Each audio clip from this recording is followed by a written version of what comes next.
nephrologist, tapos cardiologist, and then yung isa pa, neurologist.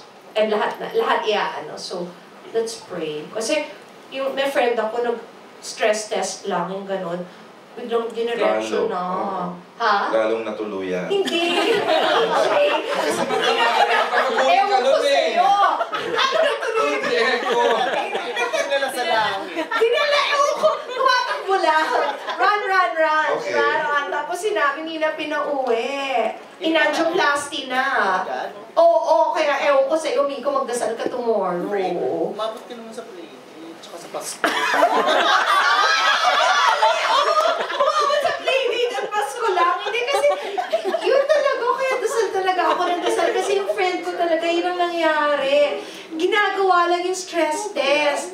I swear, and you know him. He's very prominent and rich.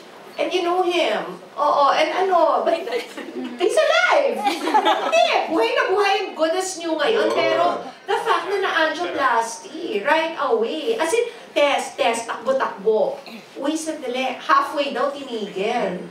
Tapos sinabi, huwag ka na umuwi bukas, angioplasty na tayo. Ay, oh. Okay?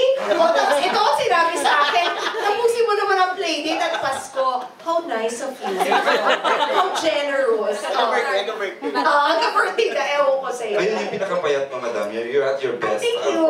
Ano? Why? Pinakapayat mo sa nakita ko. Kasi gusto ko pang mabuhay. So sinunod ko, nagpaka-obedient ako sa lahat ng mga binili ng doktor and in preparation for this. Para sure, di ba?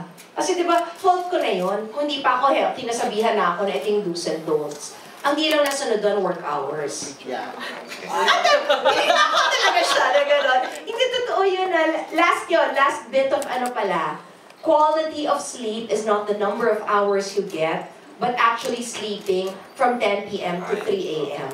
Which most of us do not. Yeah, I do. Yan ako. Eh, kasi maaga ka, nagigising. Pero for most people, di ba, yun daw talaga, yun yung ano, rejuvenative sleep. So, vital organs yata doon. So kung hindi ka matulog, or kunyari natulog ka G3, pero 4 o'clock ka natulog, gumising ka 12 noon, long effect. Hindi ka daw wala daw nagawang kagandahan para sa health mo. And plus, di ba lahat tayo were so proud, I work 20 hours. Hindi. Kasi it will take a toll. Yun daw yung nangyari sa akin. So sobrang pagka-workaholic. So dapat, yun ang sinabi ng doktor, there's work-life balance. Because yung di ba, you want to live naman until you're 80. Pero yung, hindi naman yung from 60 to 80, bedridden ka na. Di ba yung dapat mapakinabangan ka pa? At dapat, di ba? At dapat yung dapat happy ka pa and all. So yun, ganun lang yun. Thank you very much. Gusto niyo magpa-picture? Tilwen ko. What? Madam, tilwen ka na sa Saturday. Akala ko po, wait, paparetouch ako bago kayo mag-picture. Wait. Retouch. Kasi buhusgahan nila ako na oily ako sa pictures. Tonight, until Friday na lang ang ANA. I say goodbye to ANA on Friday.